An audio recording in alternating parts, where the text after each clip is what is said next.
નકલી કચેરીઓ, નકલી પોલીસ, નકલી અધિકારીઓ આ ગુજરાતમાં હવેનો કોઈ તોટો નથી રહ્યો। દર થોડા દિવસે આવી ઘટનાઓ સામે આવે છે, પરંતુ સાબરકાંઠામાં એક નકલી ફૂડ ઇન્સ્પેક્ટર ઝડપાયો છે।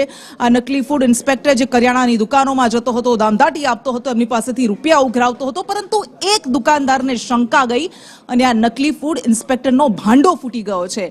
કઈ રીતે કૌભાંડ કરતો હતો, વિગત આપશે હિતેશ રાવલ।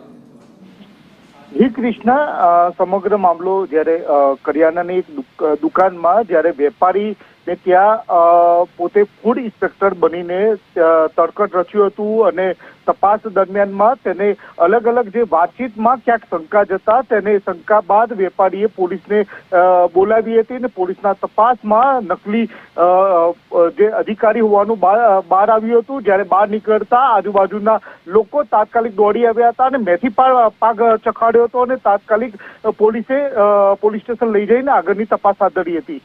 જોકે જે ફૂડ ઇન્સ્પેક્ટર રૂપિયા જો 1500 રૂપિયા લેવા હોવાની પણ કબૂલાત કરી હતી ને સમગ્ર મામલે આગળની પોલીસે તપાસ તજવીજ હાથ ધરી છે। જી કૃષ્ણ।